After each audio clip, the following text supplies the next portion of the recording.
Bismillahirrahmanirrahim. Assalamualaikum warahmatullahi wabarakatuh. Perkenalkan, nama saya Vera Anggraini. Saya mahasiswa dari program studi pendidikan agama Islam semester 3. Tujuan saya membuat video ini yaitu untuk memenuhi tugas mata kuliah Akidah Akhlak MTS MA yang Ibu Isnaini Khairatun Nikmah ampuh selama 1 semester ini. Baiklah, mungkin pada video kali ini saya akan menyampaikan beberapa hal. Di antaranya yaitu saya akan mempresentasikan hasil makalah saya sebelumnya dengan tema adab anak kepada orang tua dan guru. Dan juga saya akan mempresentasikan hasil artikel yang sudah saya buat bersama teman-teman saya dengan tema sosial media mempengaruhi perilaku dan akhlak siswa di SD Negeri 1 Rantau Durian 2. Adab kepada orang tua dan guru. Nah, kalau kita berbicara tentang adab itu sebenarnya sudah tidak asing lagi ya di telinga kita, apalagi dalam ranah pendidikan madrasah seperti MTS dan MA. Nah, adab itu sendiri apa sebenarnya sih pengertian daripada adab? Nah, adab itu bisa diartikan sebagai sopan santun, kesopanan. Pokoknya adab itu suatu sopan santun terhadap orang yang lebih tua maupun lebih muda. Bahkan adab ini tidak hanya untuk orang-orang yang maksudnya lebih tua dari kita atau lebih muda dari kita, itu juga harus dihormati, apalagi dengan orang yang lebih tua. Saya di sini akan menjelaskan tentang apa saja adab kita dengan guru. Yang pertama yaitu ada menghormati dengan memberi salam. Nah, penting sekali ya, seorang murid itu harus menghormati gurunya dengan mengucapkan salam terlebih dahulu. Apalagi dalam ranah pendidikan MTS ya, MTS, MA, MI seperti itu, ranah-ranah pendidikan berbasis agama. Terus kalau gurunya itu di ranah pendidikan SMP seperti itu, dengan adanya guru yang non muslim mungkin, apakah kita juga wajib memberikan salam? Nah, jawabannya juga bukan wajib ya sebenarnya, tapi bentuk suatu rasa hormat kita kepada seorang guru. Setidaknya kita memberikan salam itu tidak berbentuk assalamualaikum saja, tetapi bisa selamat pagi, selamat sore, selamat malam, itu juga termasuk salam. Nah, nomor 2 yaitu sedikit berbicara saat di depannya. Nah, adab murid terhadap guru yang kedua adalah seorang murid harus sedikit berbicara ketika berada di depan guru, baik guru sedang menjelaskan maupun tidak sedang menjelaskan pelajaran. Nah, jadi sedikit berbicara saat di depannya. Kita boleh menganggap guru itu sebagai teman kita, tapi kita juga jangan lupa batasan-batasan terhadap guru dan murid. Terus poin yang nomor 3 yaitu tidak berbicara sesuatu selama tidak ditanya oleh guru. Nah, ini sering terjadi ketika ada guru yang menjelaskan tentang pelajaran, terus muridnya itu malah berbicara sendiri. Nah, itu suatu bentuk tidak sopan. Lebih baik kita diam dan mendengarkan. Nah, adab murid kepada guru yang poin 4 yaitu tidak menanyakan sesuatu sebelum minta izin kepada gurunya terlebih dahulu.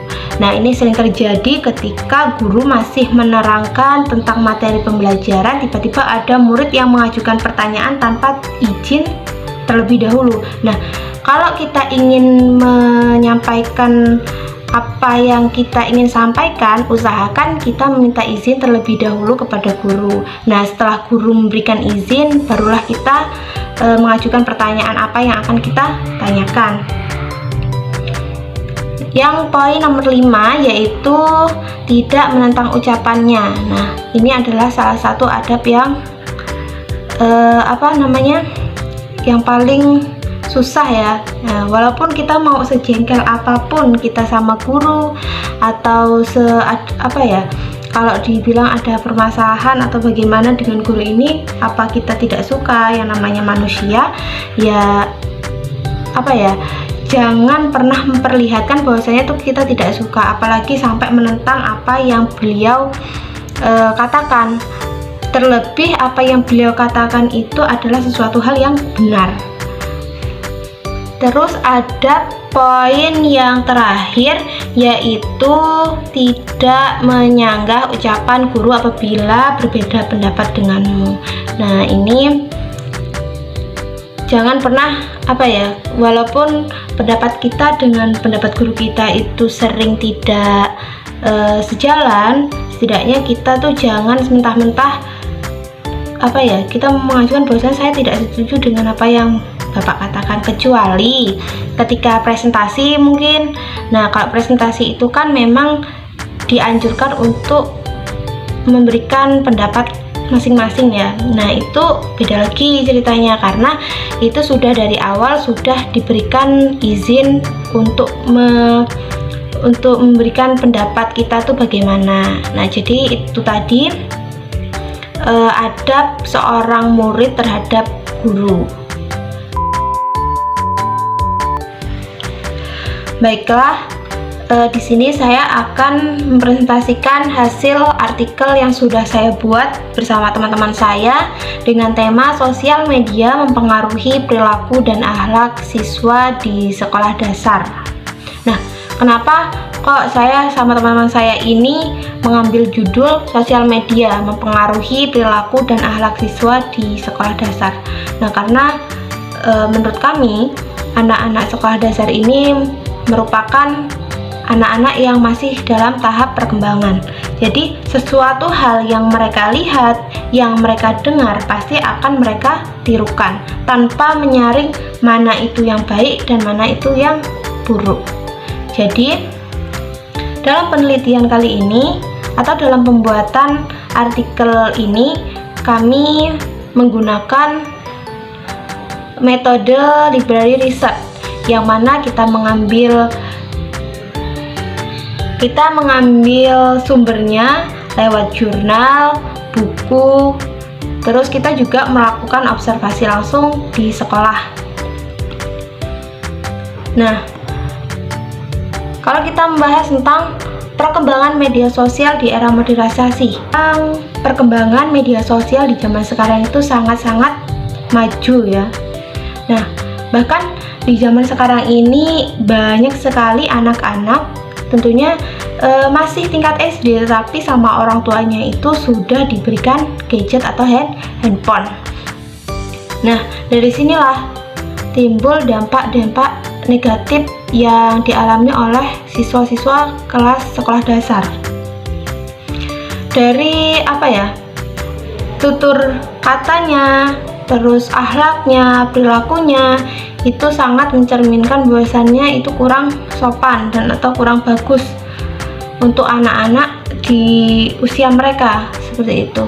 Bahkan sesuatu hal yang tidak seharusnya mereka lihat, tidak mereka lakukan, itu seringkali malah terjadi seperti itu. Sebenarnya kalau dikatakan dampak negatifnya itu ya pasti ada ya, setiap hal itu pasti ada dampak negatif dan ada dampak positifnya. Nah, tapi pada penelitian kali ini kami mengambil dampak negatif yang diperoleh dari media sosial, terutama aplikasi seperti TikTok, terus game online seperti itu yang mempengaruhi tumbuh kembang anak. Dampak negatif dari media sosial terhadap akhlak anak. Nah, ini seringkali ya kita ketahui bahwasannya anak-anak yang sering main media sosial atau sudah diberikan pegangan HP oleh orang tuanya, itu seringkali kita temukan bahwasanya anak itu akhlaknya itu kurang baik, entah itu dari segi perilaku, perkataan maupun tingkah laku. Nah, bahkan banyak sekali anak-anak yang maksudnya sudah tidak takut lagi dengan ancaman orang tua, bahkan kepada gurunya pun mereka berani. Tidak hanya kepada guru maupun orang tua, tapi dia juga berani terhadap teman-teman sebayanya. Ketika orang tua nyuruh atau orang tua nyuruh belajar dan lain sebagainya tuh, mereka malah sering membantah perintah daripada orang tua. Mereka lebih kayak ketika anak masih main HP kayak gitu, cobalah kita suruh dia untuk belajar, apa untuk mengerjakan PR, pasti dia akan menjawab nanti dulu. Nah, itu ciri-ciri anak yang sudah sudah kecanduan terhadap handphone. Nah, jadi sebisa mungkin dari dampak-dampak negatif ini menjadi suatu pembelajaran buat kita semua agar lebih berhati-hati lagi menggunakan media sosial. Nah, sebenarnya media sosial ini bukan hanya berdampak negatif, ada dampak positifnya, itu ada, tergantung penggunanya.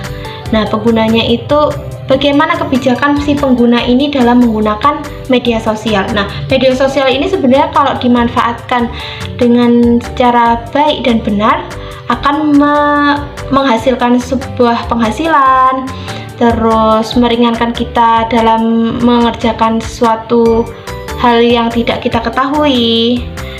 Terus kita juga lebih mudah. Kalau zaman dulu itu kan menggunakan surat kabar seperti itu. Nah, di zaman sekarang ini dengan adanya media sosial sebenarnya mempermudahkan kita untuk mendapatkan informasi secara cepat.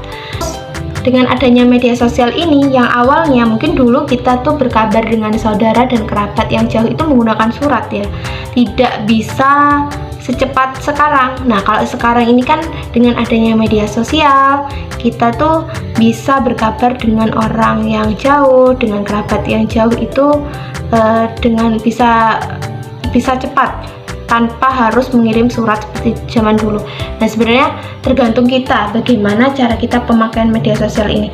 Media sosial bisa berdampak positif bagi mereka yang benar menggunakannya, dan bisa menjadi dampak negatif bagi orang-orang yang salah dalam penggunaannya. Nah, jadi dari sini gunakanlah media sosial sebaik mungkin.